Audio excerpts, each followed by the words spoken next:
Selamat datang kembali di diskusi kita. Oke, kali ini kita punya sumber menarik ya. Buku The Crux dari Richard Rumelt. Kita bakal mulai dari sebuah cerita nih. Settingnya di Prancis. Ada rute panjat tebing, namanya agak unik, Le Puy de Cul de Chien. Kalau diterjemahin gitu artinya atap pantat anjing. Kedengarannya aneh ya, tapi ini serius. Salah satu rute bouldering batu pasir paling top di dunia. Lokasinya di hutan Fontainebleau. Bayangin aja, tebingnya nggak terlalu tinggi, mungkin cuma 4 meteran. Tapi, nah ini dia, ada bagian yang horizontal, menjorok keluar gitu, kayak atap pas di atas kepala. Rumelt ini nontonin para pemanjat hebat pada nyoba naklukin rute ini. Jadi, misi kita sekarang, yuk kita bedah cerita pembuka ini. Kita lihat gimana konsep crux ini bisa jadi kunci buat ngertiin tantangan yang, rumit. Mari kita gali. Oke, jadi Rumelt ini ngamatin para pemanjat kan, ada satu dari Jerman, latihannya wah gila-gilaan banget. Sampai bisa pull up satu tangan di kusen pintu. Tapi bahkan dia aja gagal. Gagal ngelewatin bagian atap yang nonjol itu. Mereka bisa loh sampai ke satu titik penting, ada cekungan kecil gitu buat satu jari aja. Tapi ya tuh, jatuh lagi. Kekuatan fisiknya, tekadnya, luar biasa emang. Tapi kok kayak ada yang kurang pas ya? Terus Rumelt ini ngobrol sama dua pemanjat lokal, orang Prancis. Nah, pendekatan mereka ini beda banget. Mereka bilang kalau di Fontainebleau ini, mereka bisa langsung nyoba cruxnya, titik tersulit di rute itu. Cuma butuh beberapa detik aja buat nyoba. Gagal, ya udah, coba lagi. Mungkin 5-6 kali gitu sampai bisa. Siklus coba gagal coba lagi mereka itu cepet banget. Nah ini intinya. Pemanjat Prancis ini jelasin kalau mereka itu sadar milih rute. Rute yang cruxnya, inti masalahnya, mereka yakin bisa mereka pecahkan. Jadi mereka nggak buang-buang waktu atau tenaga buat rute yang udah jelas. Gimana ya di luar jangkauan mereka saat itu ya?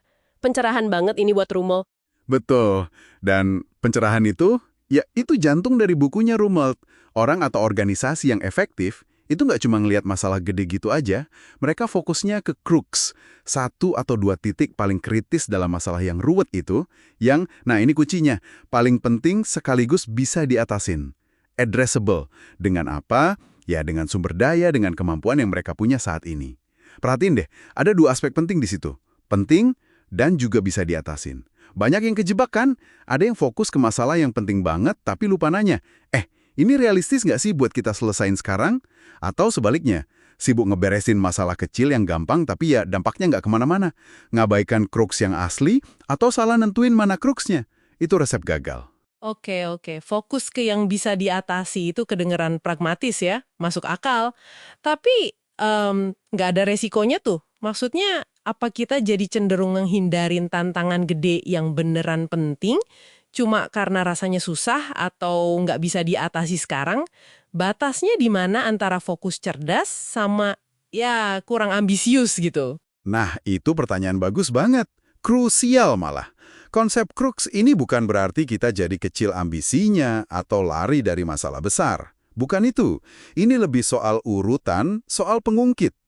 Crux itu adalah hambatan utama saat ini, yang kalau berhasil kita lewatin, itu bakal membuka jalan paling gede, kemajuan paling signifikan menuju tujuan besar tadi. Jadi ini soal nyari titik ungkit yang paling efektif sekarang ini. Kalau kita cuekin aspek bisa diatasi, ya sama aja kayak nabrak tembok kan?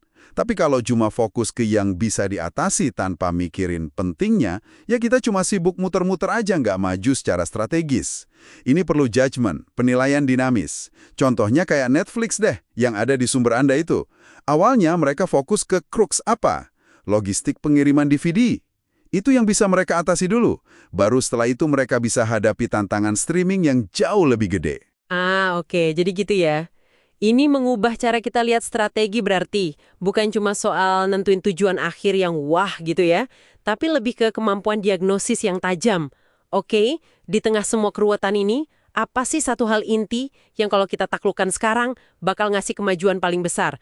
Dan ini penting, kita mampu ngelakuinnya. Kayak pemanjat Perancis tadi ya, mereka milih medan perang yang memungkinkan mereka menang dulu, terus berkembang dari situ.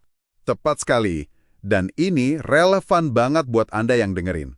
Kemampuan buat ngenalin crux dalam tantangan Anda sendiri, mau itu proyek kantor, belajar skill baru, atau masalah pribadi, itu bakal bantu banget buat fokusin energi dan sumber daya. Jauh lebih efektif. Jadi nggak gampang kewalahan sama semua kerumitan masalah. Tapi, fokus ke langkah kunci berikutnya yang bisa diambil. Ada satu lagi nih pemikiran penutup dari sumber ini. Nemuin crux itu ternyata bukan cuma soal analisis data yang kaku loh. Rumelt bilang, ini lebih kayak proses desain. Sebuah kreasi cerdas gitu, yang lahir dari pemahaman mendalam soal situasinya. Butuh wawasan, intuisi, penilaian. Bukan cuma algoritma atau checklist.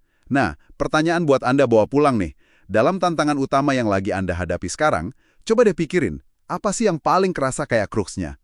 Dan yang lebih penting lagi, coba tanya ke diri sendiri, apakah crux itu beneran sesuatu yang ada dalam kapasitas Anda buat diatasi sekarang ini?